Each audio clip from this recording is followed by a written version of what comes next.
Hello mga ante! November 15, 2025 kaganapan. Siyempre, pupunta tayo ng bayan. Siyempre, weekend, November 15, Saturday, magfa-family time tayo. Family time yon. At sasakay na nga tayo sa ating three wheels. At on the way na nga kami sa bayan. On the way yon. Ang ganda talagang pagmasdan ng langit. Tapos pag nasa probinsya ka, may mga ganyan, bukid, fresh air, di ba? At syempre, hindi maiiwan ang mga Junakis. Palaging kasama yan. Syempre, family time nga. At si Jusawa dahil day off niya, Saturday and Sunday.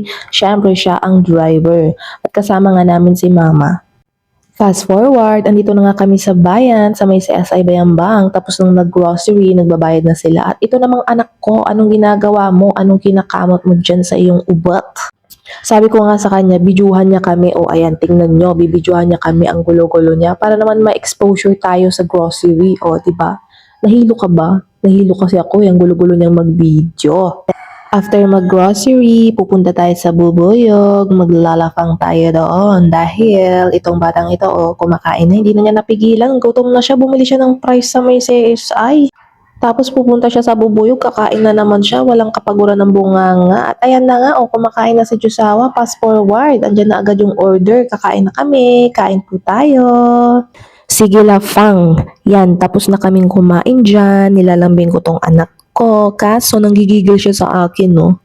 Parang galit na galit. May galit ata tong anak ko sa akin, chares.